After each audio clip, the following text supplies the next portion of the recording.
Every week, the Payne family cuts straight to the real financial story. The one question, Bob, everyone's asking is, are we in an artificial intelligence bubble? You've been through boom and bust. What do you think? No hype, no myths. Just what actually matters to your money. Does feel very similar to what we experienced in the 90s. Where are we, though? Are we in 1995, 1997, 1999? Listen to the Pain Points of Wealth on the Red Apple Podcast Network. The holidays mean more travel, more shopping, more time online, and more personal info in more places that could expose you more to identity theft. But LifeLock monitors millions of data points per second. If your identity is stolen, our US-based restoration specialists will fix it, guaranteed, or your money back. Don't face drained accounts, fraudulent loans, or financial losses alone. Get more holiday fun and less holiday worry with LifeLock. Save up to 40% your first year. Visit LifeLock.com/podcast. Terms apply. Let the Record Show with Judge Richard Weinberg and Chairman Jesse Garcia on the Red Apple Podcast Network. This is Judge Richard Weinberg, host of Let the Record Show, along with Chairman Jesse Garcia of the Republican Party and noted commentator, attorney, and essayist Eric Levine. This has been a very important and compelling year in American history and in world history. Let the Record Show has tried to bring forth important conversation about compelling issues that face all of us. I look forward to being with you along with Eric and Jesse in 2026. I welcome you to listen to what we believe are the best of some of our interviews and discussions on Let the Record Show in calendar 2025. On behalf of Jesse, Eric, and myself, we say happy and healthy holidays. We hope you had a Merry Christmas, a Happy Hanukkah. We wish you and your families only the best for a healthy and a happy New Year. Please enjoy the best of Let the Record Show from our calendar year 2025, and we look forward to being with you again in 2026. God bless you, God bless your families, and of course, God bless America. We are indeed honored and privileged today to have our very good friend, the very esteemed, well-respected, and great leader of the United States House of Representatives, Speaker Mike Johnson, a great constitutional lawyer, a great public servant, and a great Speaker of the House of Representatives. Mr. Speaker, it is an honor and a privilege to have you aboard on Let the Record Show today. Thank you for being on. Well, thank you, Judge and gentlemen. Some of my favorite people, hosts of this show, so it's a great honor to be with you. Well, I'm going to turn you over to the searing cross-examination of our good friend, Eric Levine. When Eric is finished with you, Mr. Speaker, Jesse will have some questions for you as well. Thank you very much. Mr. Speaker, I generally measure the success of my cross-examinations by leaving my witnesses sobbing uncontrollably, but we'll try not to do that here. But it's a real pleasure and an honor to have you here, and it's a real honor to be able to call you a friend, and I'm delighted that you could join us. Thank you for coming. Yes, indeed. So I want to talk to you about that big, beautiful bill. Tell us about some of the stuff we don't know. I guess the things that really leap to mind is there have to have been some things going on behind the scenes that the public just doesn't know. I mean, I think people have visions of Chip Roy arm wrestling and body slamming Mike Lawler. There had to be some stuff going on there that we just don't know about. Are there any nice anecdotes or great anecdotes you could tell us about how this sausage was made?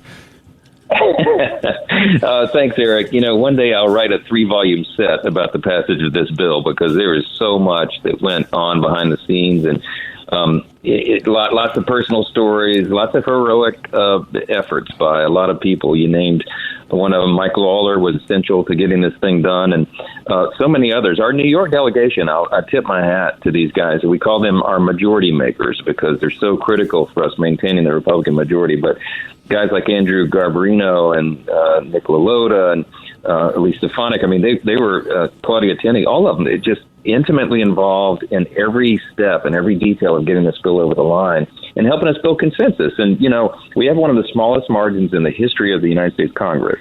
We can only spare 3 votes at present.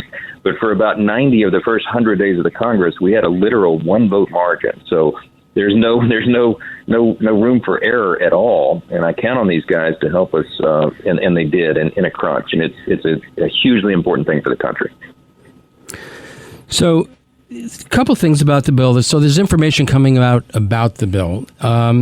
What is it that you don't think people are hearing enough about that deserves more attention? And what is it that's being discussed that you think is just flat out wrong and is disinformation? Well, we could spend a couple hours on both those categories because really we call it the one big beautiful bill for a reason. There's so much here. What's important to point out is that America First is no longer just an agenda. It's now the law of the land. I mean, we got the lion's share of all of our campaign promises over that line. We delivered in this bill. And the American people gave us a clear mandate. And after 4 years of Democrats' abject failure, we delivered all they asked for, and we did it on America's 249th birthday. So it's just pure poetry. But I tell you what, the big beautiful bill, one thing that no one's talking about is that in the bill, among so many other things, we codified 28 of the president's most important executive actions. His executive orders are now solidified in the law, the written law, so they can't be undone by the next president. But at the same time, we had the biggest investment in border security in generations. We made historic tax cuts, and we made them permanent. We also cut wasteful spending at the same time, the largest savings for taxpayers in the history of the Congress. All this in one bill. We unleashed American energy dominance. We restored peace through strength by historic investments in our military-industrial base.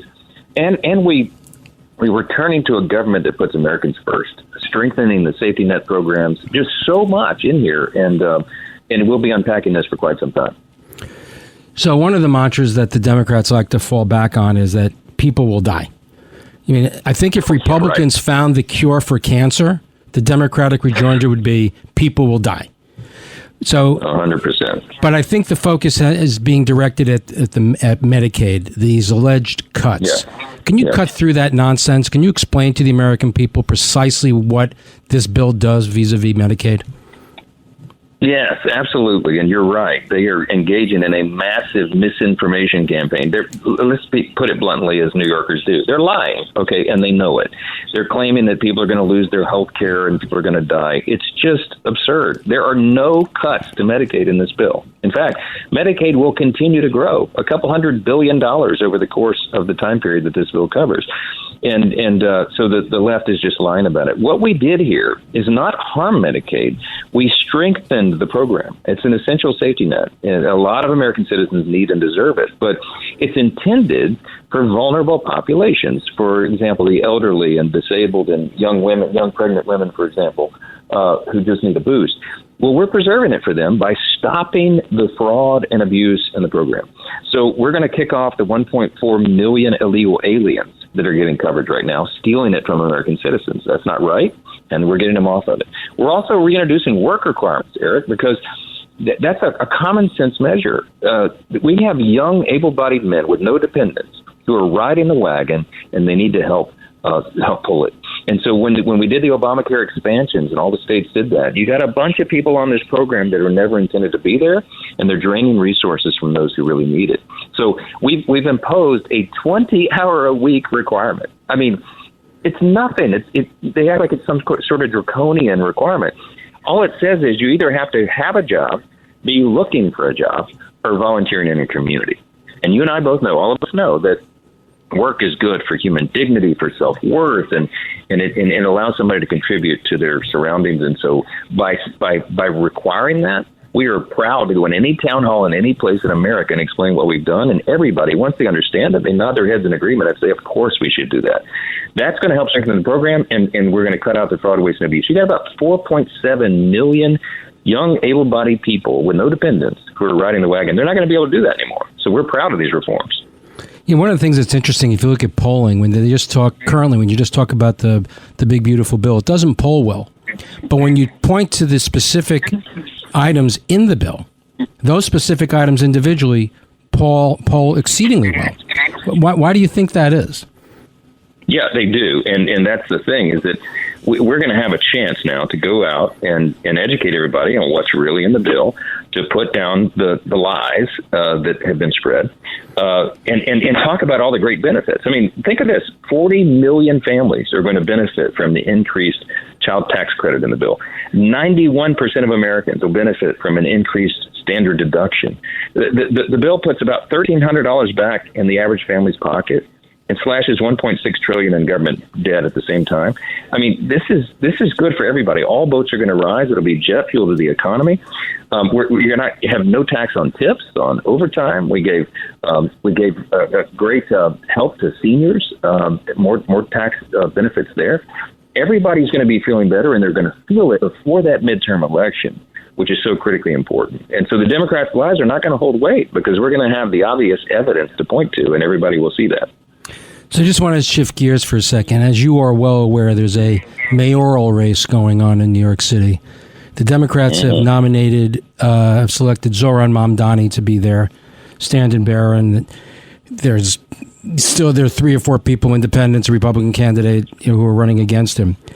We all have our views here as to how this is all playing out, but I'm just curious, what are you hearing down in D.C., or what's your perception down in D.C. of the mayoral race up here?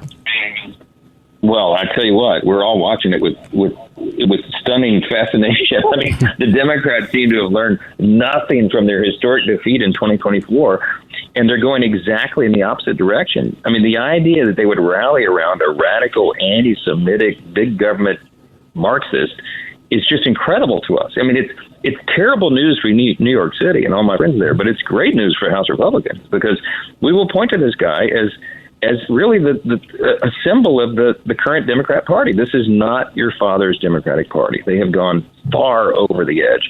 And now the developments of the day this past week, the Democratic Socialists in New York City are emboldened by that primary win, and now they're saying they're going to go after 5 House incumbents next, including Hakeem Jeffries, who's the Democrat leader. So it's a good time to be a Democrat, and we're going to use that to show the sharp contrast between them and their vision and ours.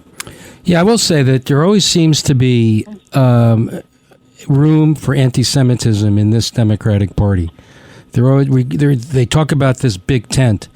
I just kind of wonder if instead of saying globalize the Intifada, kill Jews wherever they are, he had said something like hang blacks.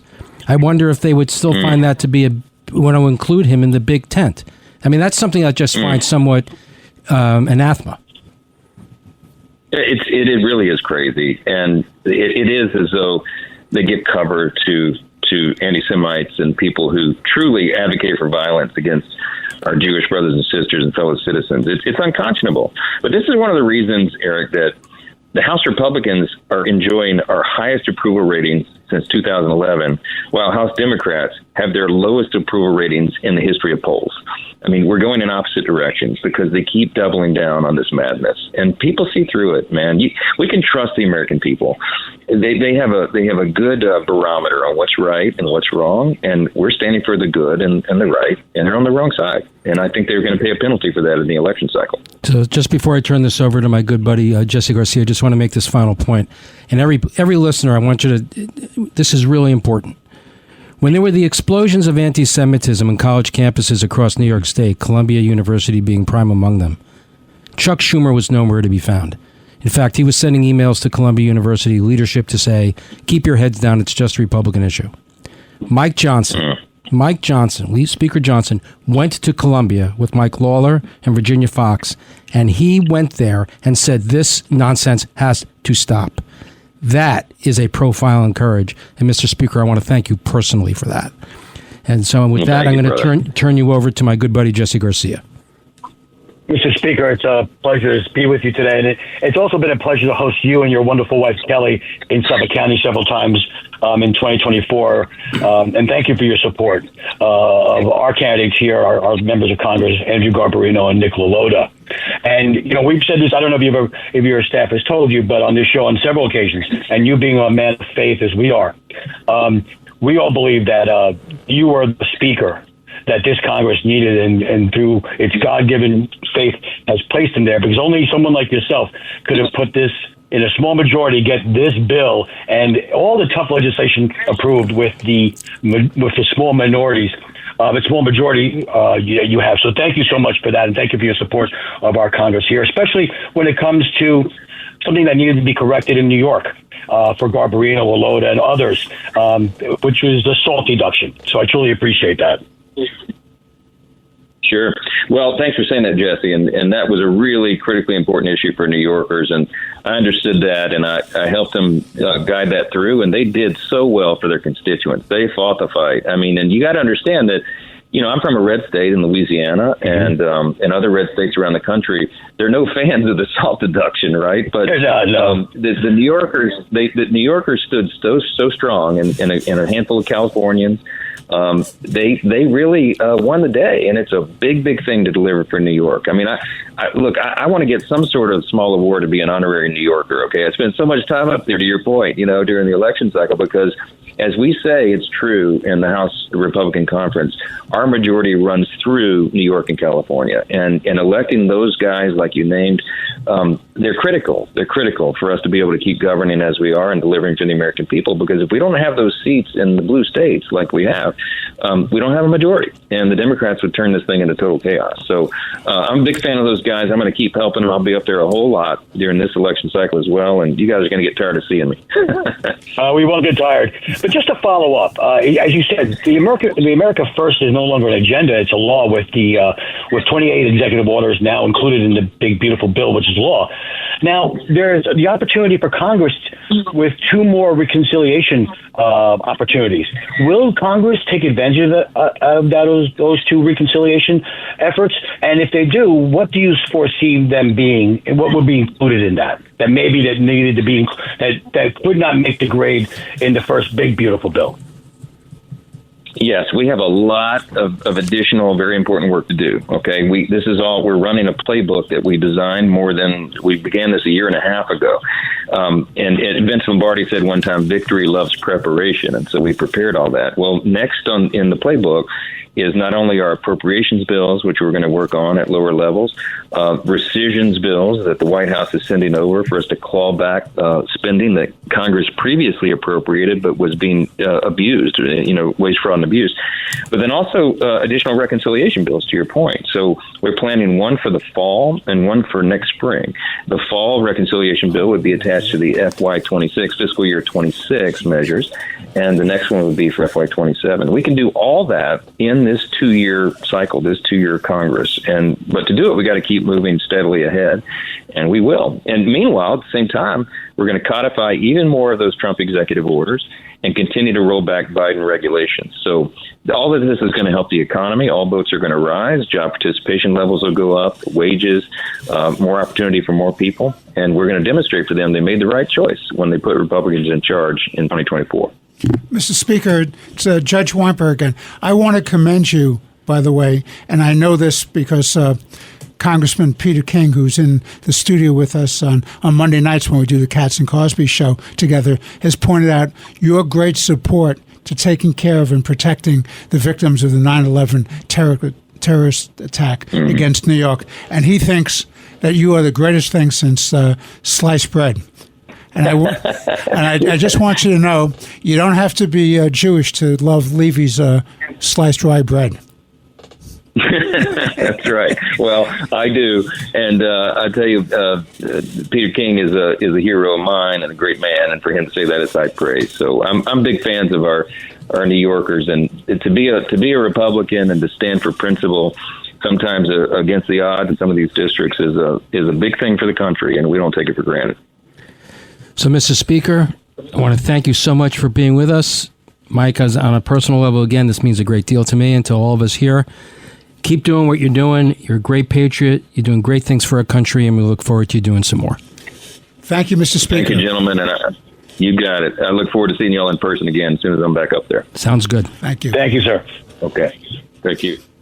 Well, we just had this wonderful interview with Speaker Mike Johnson, a great patriot, a great American, a great constitutional lawyer, one of the great speakers in the history of our constitutional republic. A man who's fought very, very hard with a very slim majority to protect and defend America and the American people, and we're very fortunate to have him as our guest. Please stay tuned. We'll be back in about a few moments with more interesting and important conversation on this week's Let the Record Show. Let the Record Show with Judge Richard Weinberg and Chairman Jesse Garcia on the Red Apple Podcast Network.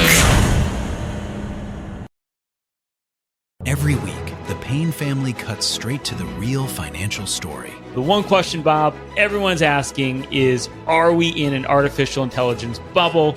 You've been through boom and bust. What do you think? No hype, no myths. Just what actually matters to your money. Does feel very similar to what we experienced in the 90s. Where are we, though? Are we in 1995, 1997, 1999? Listen to the Pain Points of Wealth on the Red Apple Podcast Network. Let the Record Show with Judge Richard Weinberg and Chairman Jesse Garcia. Entertaining and informative On the Red Apple Podcast Network. Welcome back to Let the Record Show with Chairman Jesse Garcia of the Republican Party, noted attorney, commentator, and essayist Eric Levine, and I'm Judge Richard Weinberg, and we're honored and privileged indeed to have the chairman of the House Foreign Affairs Committee, one of America's heroes, Brian Mast. Brian Mast is a distinguished veteran, served in the Army, winner of the Bronze Star and the Purple Heart, graduate of Harvard, a leader of the U.S. Congress, and we're honored and privileged to have you here, Mr. Chairman. Welcome to Let the Record Show. Yeah, appreciate you having me today. Eric, your turn with the chairman. Chairman, welcome. It's an honor to have you with us. Thank you. So I want to start to talk about the National Defense Authorization Act, the NDAA, which has finally passed the House and is on its way to the Senate and hopefully soon to the president's desk. As things stand today, at least from where I'm sitting, the American military simply is not equipped to meet all the challenges and threats confronting our country. We don't have enough ships. We don't have enough planes. We don't have enough munitions, missile defense. We don't have enough service members. So the NDAA is supposed to address most, if not all, of those concerns.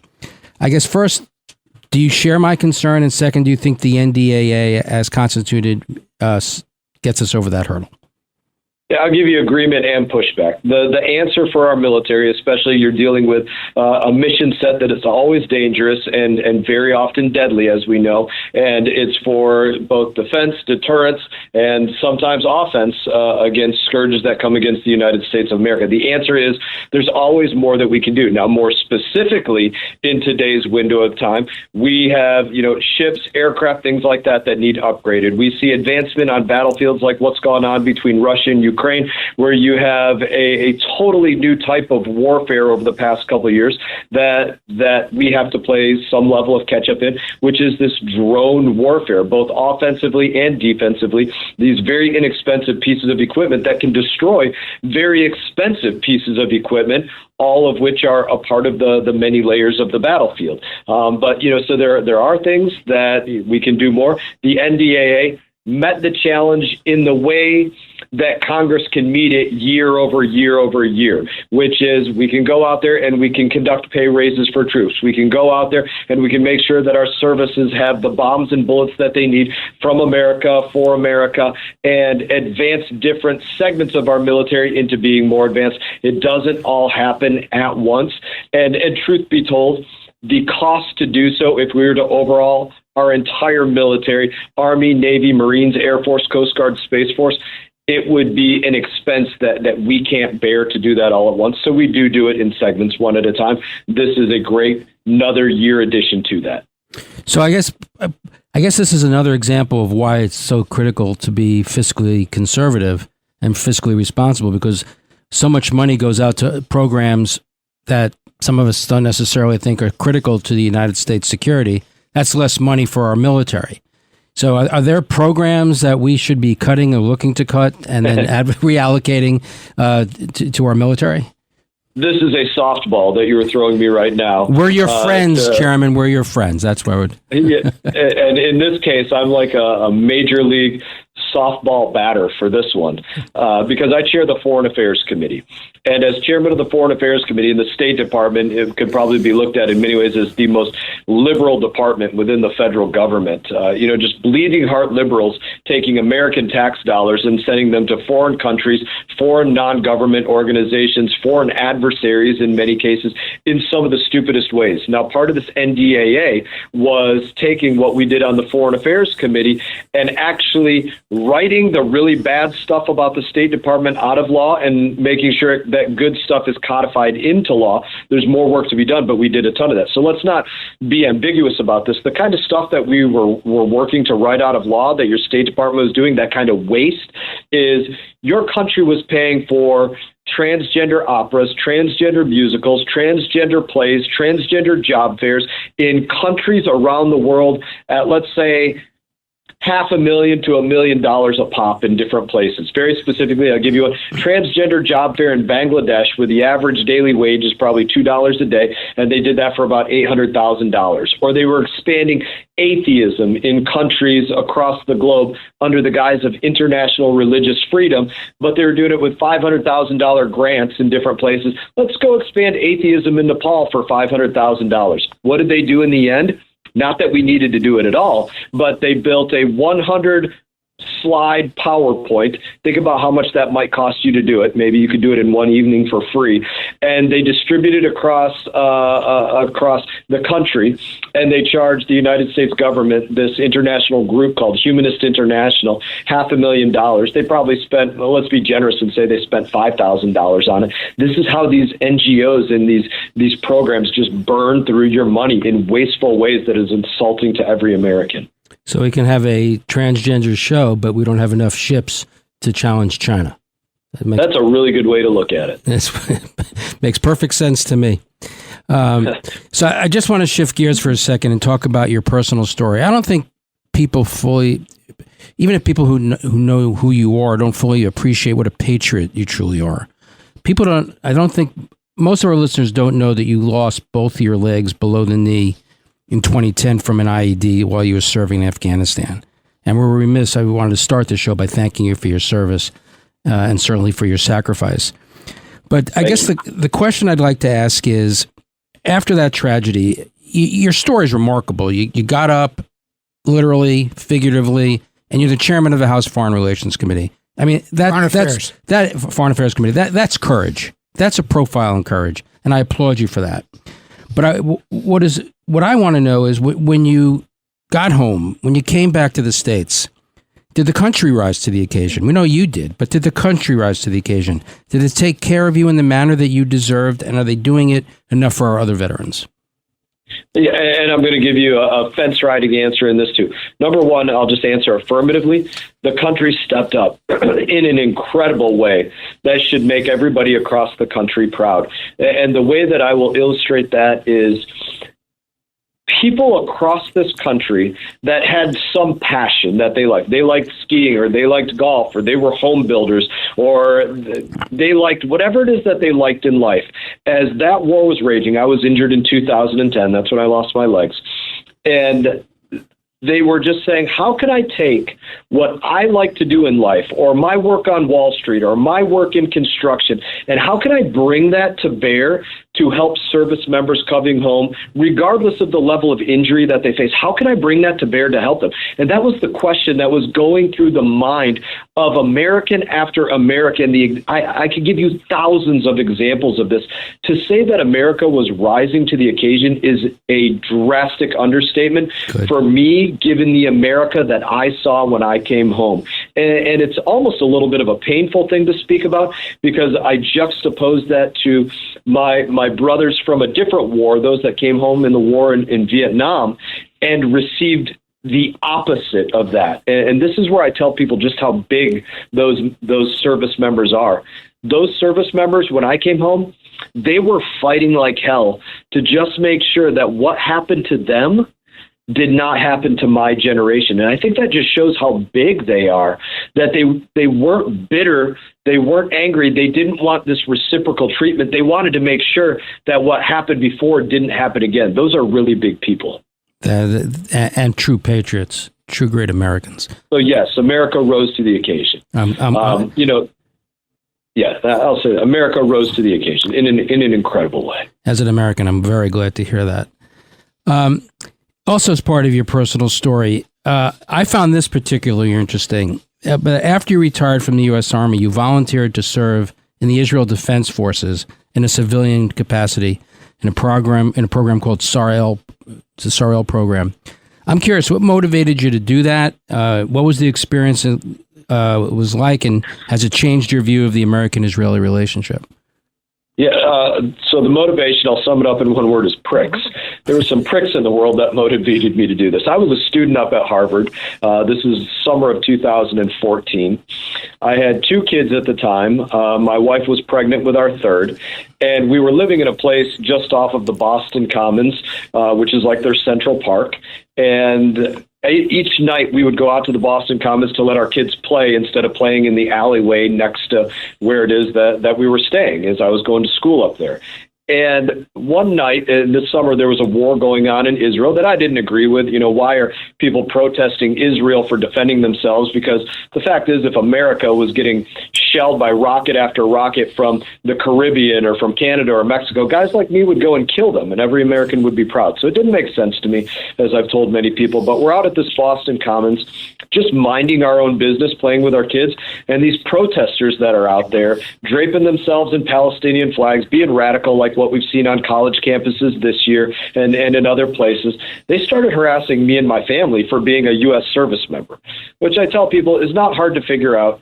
I usually wear a baseball cap that says Army Rangers, and I don't have any legs, so even these guys can figure it out. But they started harassing me about it, which is fine. I don't mind having altercations with people. But that was the catalyst for me to say, you know what? These pricks are coming out here to protest Israel. I disagree with this. When a battle is laid in front of me, I am an American, and I'm going to fight that fight that's laid in front of me. How can I deal with this? How can I get my hands dirty and participate in a tangible way?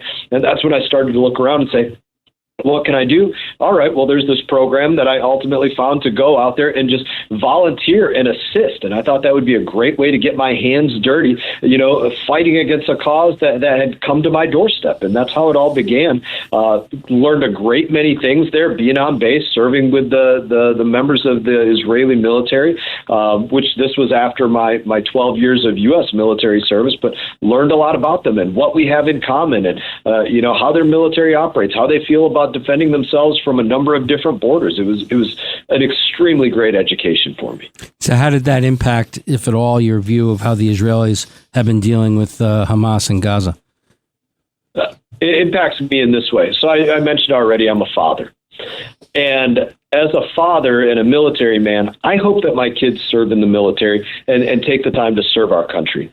I do not hope that my kids have to go to war and, God forbid, one of them end up like I ended up. That's never a wish. As parents, we hate to see our kids stub their toe. We'd rather do it ourselves.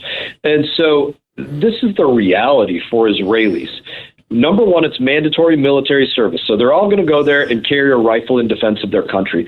But it's almost guaranteed that during their mandatory military service, they're going to have to pick up that rifle and actually go and carry it in true defense, because they come under rocket attack from whatever direction, like they do year after year, or tunnel attack, or paraglider attack, or whatever kind of attack comes against them, like what happens year after year after year.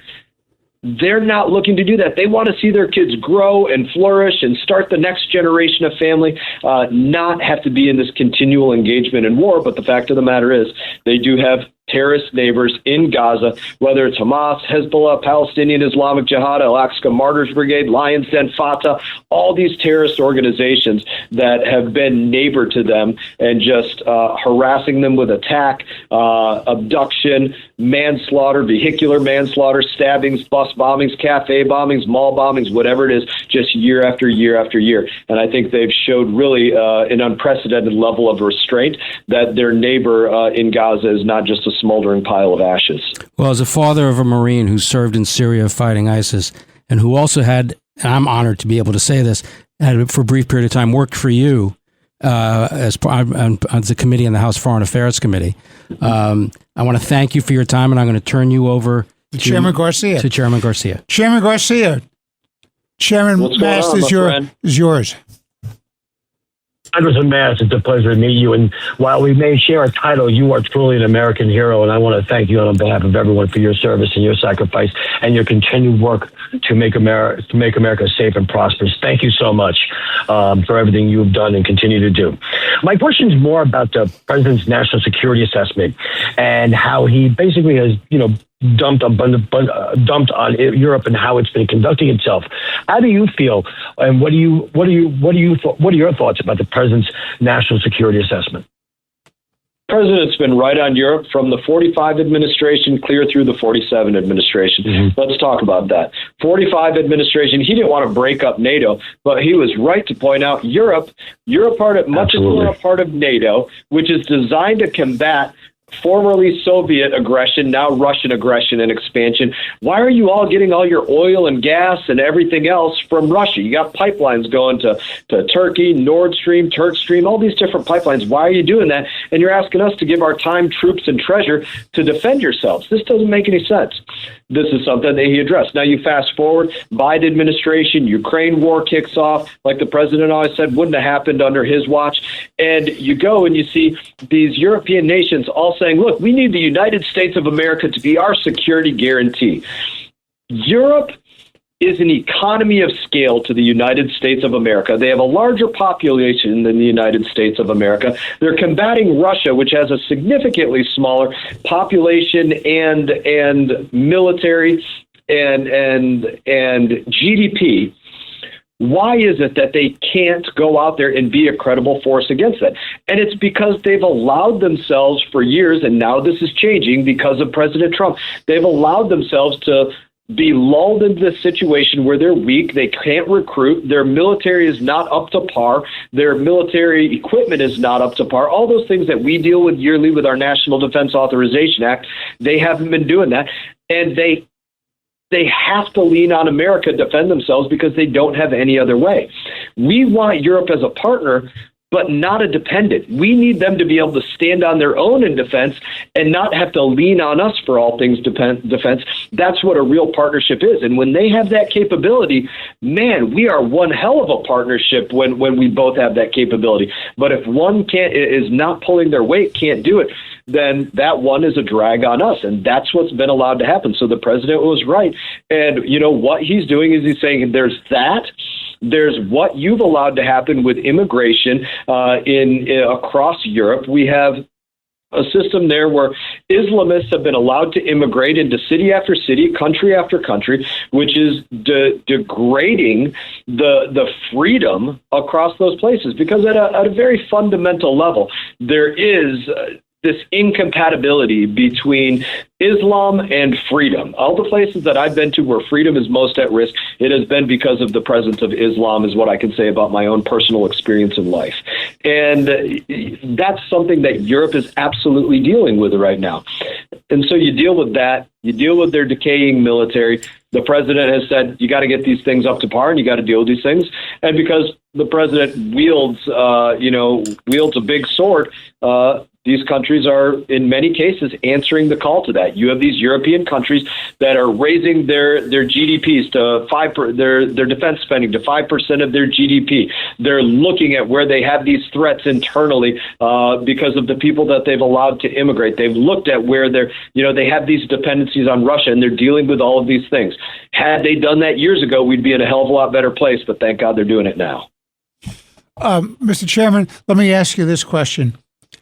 It seems that we have a threat in our own hemisphere, and it seems that for decades, people forgot about the Monroe Doctrine, which is absolutely essential to maintaining peace and stability over here. And once again, the question is the Monroe Doctrine, is it worth defending, and how is President Trump dealing with that? It's stronger than ever. And going again to his national security strategy, it is, I think, the most overarching part of that strategy is defend the homeland. And let's look at that in all these different places. Securing the southern border is defending the homeland. Dealing with the illegal immigration that came in through our open southern border is defending the homeland. Dealing with the issues of making sure that where we have these dependencies on China and these other places for rare earth minerals that want to cut America off from it, dealing with that in the way that he's dealing with it, using trade as the largest foreign policy tool. That is defending the homeland. Going out there and securing peace in places like India and Pakistan, or Democratic Republic of Congo and Rwanda, or Israel and Gaza, or all these other places where he's working to secure peace. That is defending the homeland because of things that come across the seas. And definitely bringing a United States of America taxpayer-funded carrier battle group like the Ford Carrier Group, bringing it into the Gulf of America to defend against what has been one of the most prevalent and pervasive threats, the drugs coming into the United States of America through the Gulf, is absolutely defending the America using his Article 2 authority. Mr. Chairman, I want to thank you on behalf of Chairman Garcia, Eric Levine, and myself for joining us today. You really are an American hero. God bless you for all that you've done for America, that you will continue to do for America. Eric and Jesse and I believe that America is under an existential threat, and it's people like you, because of your wisdom, your courage, your sacrifice, give me hope that we will save and make America better. Thank you very much for joining us on Let the Record Show today, and we look forward to having you back on as events unfold. Yes. Thanks again, Mr. Chairman. Thank you, and may God continue to bless this great country. Take care, guys. Amen. Thank you. Thank you. Let the Record Show with Judge Richard Weinberg and Chairman Jesse Garcia on the Red Apple Podcast Network.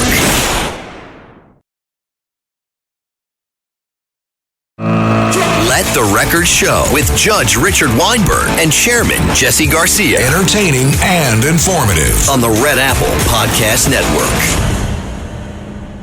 Welcome back to Let the Record Show with Chairman Jesse Garcia of the Republican Party. Jesse is the Vice Chair of the New York State Republican Party and the County Chair of the Suffolk County Republican Party. With us is noted attorney, commentator, and essayist Eric Levine. I'm Judge Richard Weinberg. Well, gentlemen, we were talking about the visit to the White House by Mayor-elect Mondami, but there was also a very notable visit this week. We had the Crown Prince of Saudi Arabia, who really runs the country as far as I gather, and who's the new driving force for so-called modernization wing of the Arab world, and who's considered to be a very astute political and economic, strategic thinker. Since he and I have never gone bowling together and never had a cup of coffee with him, I can't tell you if any of that's true, but that's what I read in the many publications I do read. So he comes in, and what happened? Well, they loved each other. They had a kissy fest. Everything was fine.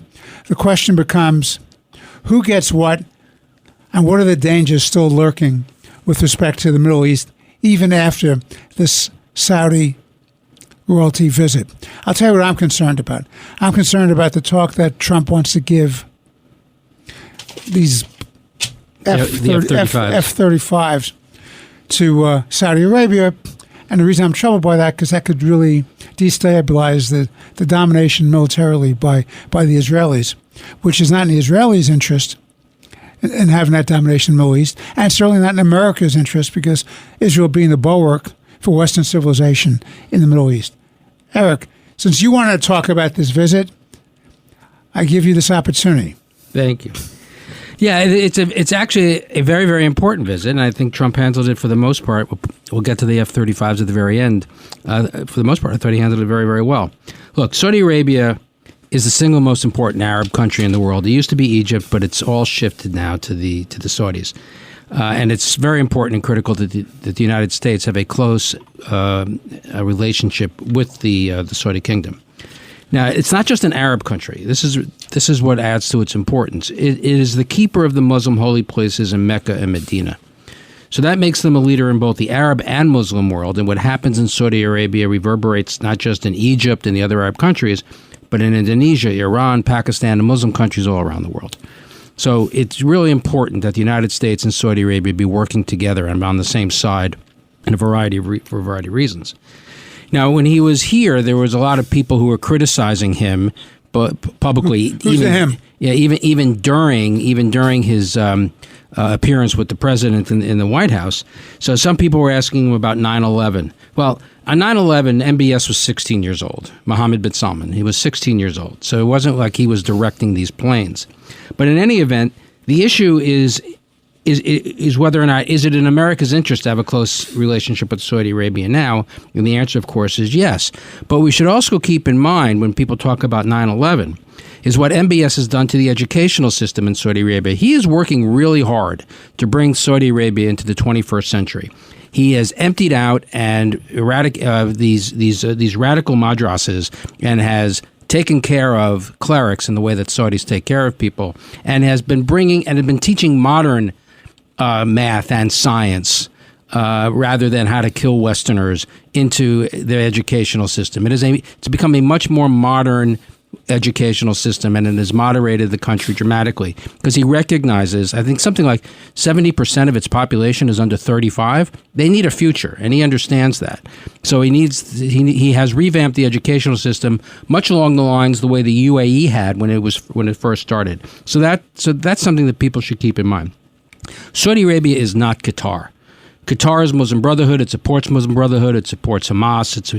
It advocates for the destruction of the State of Israel. Saudi Arabia doesn't do that. In fact, Saudi Arabia and Qatar they're minimum competitors, and in many respects they're enemies. And there have been times when they've broken off diplomatic relations between the two. And Saudi Arabia is a bulwark against Iranian aggression, and it's a counterweight to Turkey and Qatar, who are the Muslim Brotherhood. We have to be careful. We don't want to replace a Shiite terror axis in the Middle East with a Sunni terror axis that's led by Iran, with a Sunni terror axis that's led by Turkey and Qatar. And Saudi Arabia can help with that. The other big criticism that people were leveling against him is his role in the dismembering of Jamal Khashoggi. Now, that was grotesque. And there's no question that he ordered it, and it was done with on his order. But there are a couple things to keep in mind about that. Khashoggi was no mere reporter. That's like the media likes to just say he was a reporter, but he wasn't. He was a member of the Muslim Brotherhood. He worked to overthrow the Saudi royal family. He was a supporter of Hamas. He was in Turkey for a reason, because Turkey is Muslim Brotherhood. He found a safe haven there. He's an enemy of Israel in the West. And MBS, in ordering his execution, was sending a message to the Muslim Brotherhood and to Erdogan in Turkey, who was a supporter of the Muslim Brotherhood, that, you got to take me seriously here, folks. We mean this. We are going to oppose you. And I also want to know how many of these same reporters that are all bent out of shape about the dismemberment of Khashoggi, how quickly they seem to have forgotten about the atrocities on October 7th. Cutting off babies' heads, putting babies in ovens and turning them on and cooking them, cutting open the bellies of women, pregnant women, showing their fetuses to the mother as they killed them in front of the screaming mother, raping, mutilating, burning entire families. That seems to have been forgotten on October 8th. But here we are years and decades later worrying about... Wait a second. They bragged about it.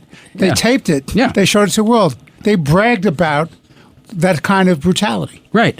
But when I'm talking about these reporters that are all bent out of shape about Khashoggi, who wasn't just a mere reporter, how horribly he was treated. Now, chopping up Khashoggi was disgusting and is completely unacceptable in Western civil society. But we're not talking about Western civil society. Saudi Arabia is not a Western country. It does not share our values. If you're looking for a country that shares our values, and is a Western civil society, then you got to support Israel. Right, of course. So some of these people really should start rethinking some of the things they say about this. Now, Trump, some people are criticizing Trump over making Saudi Arabia a major non-NATO ally. It's all well and good. Who cares? It's ice in the winter. It was an executive order. It's not a treaty. It doesn't need Senate approval. It does not tie our hands. It can be undone just as easily it was done. And the truth of the matter is, if it's in our interest to protect Saudi Arabia at any given moment, we'll do it. And if it's not in our interest to protect Saudi Arabia at any given moment, we won't. But what Trump has done, I think quite deftly, is it tells the world, I'm giving Saudi Arabia something. He can come away with something. He's got a victory here.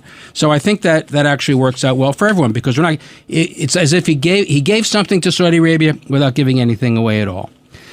So then the question becomes, if he's giving this stuff, shouldn't the shouldn't Saudi Arabia join the Abraham Accords? Now, we'd love to have Saudi Arabia join the Abraham Accords. Now, let's remember something. On October 6th, when Saudi Arabia was on the cusp of joining the Abraham Accords, there was no talk about a Palestinian state. There was no requirement. MBS was never talking publicly about whether or not there should be a Palestinian state. Now, of course, October 7th was timed in large part to prevent Saudi Arabia from joining the Abraham Accords. But now, all of a sudden, post-October 7th, MBS is publicly saying that there has to be an quote-unquote irreversible path to a Palestinian state. That complicates things dramatically because the Palestinians are never going to say yes. But what does that mean? It's difficult to know exactly what that means because if the UN Security Council resolution adopting the Trump plan is what he means by an irreversible path, then we're okay. Because that plan just talks about maybe there being a Palestinian state if and when the conditions are right. There's so many caveats to it. So everybody can right now agree to join the Abraham Accords, and we can say, Israelis can say, we're not going to have a Palestinian state. The Saudis say we can have a Palestinian state, and all's right with the world. But if MBS, if he means by an irreversible path, what he means is that Israel must commit now to say, absolutely, there will be a Palestinian state, that's not going to happen. The Israelis have said multiple times, we'll have a Palestinian state, and each time it's been met with war and death. And there's no longer any support whatsoever anywhere in the political spectrum in Israel to support a Palestinian state. So if the choice for the Israelis is for the Saudi Arabians to join the Abraham Accords with a Palestinian state, or no Palestinian state and no Saudi Arabia in the Abraham Accords, the Israelis are going to take the latter. So, because they can't, let's keep in mind, people in the United States are properly upset when China buys farmland outside a military base because it's a threat to our national security, and that should be prevented. How the hell can we turn around and tell Israel, you must create a state on your border that is dedicated to destroying you? I'm sorry, that just doesn't make much sense to me. So so then it gets to, at the end of the day, should Trump be giving the F-35s to Saudi Arabia if they haven't joined the Abraham Accords? And on this one, I think the answer has to be no. Because it's clearly better if Saudi Arabia joins the Abraham Accords, and we want them to be incentivized to do it. And if we're giving them security guarantees, why do they need F-35s? I mean, there are two kinds of threats to Saudi Arabia. There's the outside threat of Iran, right? But we're saying by making them a non-NATO ally, strategic ally, we're going to protect you against Iran. Of course, the Israelis will also step in if necessary to protect Saudi Arabia from Iran. So why do you need the F-35s? The other threat is, going back to what we were talking about originally, is maybe some sort of internal threat within Saudi Arabia. The Muslim Brotherhood. Yeah, exactly. But F-35s are not going to protect you from the Muslim Brotherhood, in Jeddah. That's just not going to happen. So you don't need F-35s. So on that one, I'm hoping that the president changes his mind, or maybe what the president's saying is we can give you the F-35s, but it takes years to put them to build them and sell them, and hopefully by that time things will change. But I think from an American perspective, I think Trump did a great job with MBS. MBS did a great job for Saudi Arabia. I don't think the Israelis are in any worse position than they were before he showed up. And as long as the United States and Saudi Arabia and Israel are working together, we're in a pretty good place. Jesse, your thoughts? Yeah, I think that Eric has touched upon, and both of you have touched upon the more of the global foreign policy issues. What I want to just focus on is the partnership between the two countries and economically. And listen, the art of the deal is what maybe projected President Trump to celebrity status with the publishing of his book. And I think we've seen that on display with Saudi Arabia. Diplomacy is the ability of allowing everyone to save face or to come away looking that they've accomplished everything for them to go home and to be secure. I think that Eric and you both have pointed out that was successful for MBS. But I want to focus on the fact that there's going to be an infusion of investment of Saudi Arabian dollars into our country, into manufacturing, into goods, into our economy, into jobs. The point was, I think it started at $660 billion, and by the time the end of the conference took place, it was $1 trillion. These are situations that we're not always going to agree completely with all of our allies. We don't completely agree with our allies in NATO on every issue. We don't agree with our allies in the EU on every issue. It's been historically, that's what makes us different. What makes us good partners is that we understand the differences that we have here. I think from a diplomatic and foreign policy situation, especially in the Middle East, I think that, again, it was a victory for the president and for the United States.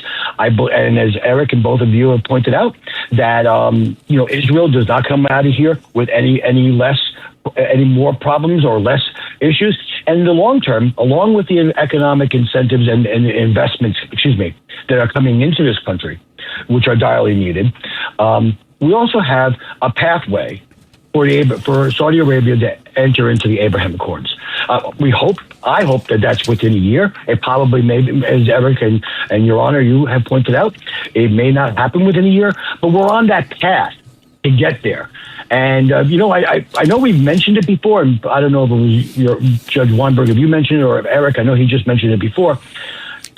If Eric mentioned it, that's because he took the idea from either you or me. Go ahead. It was October 6th. We were close to getting Saudi Arabia moving into the Abraham Accords and such, and especially during the Trump administration, that stalled.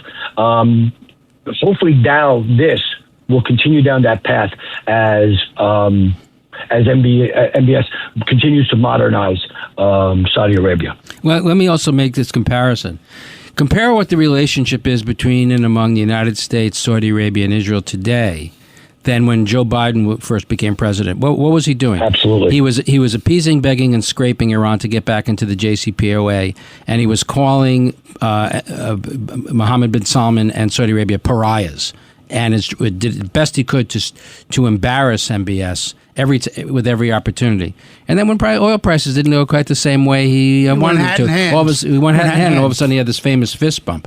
So I ask you, whose Middle East policy has been more effective?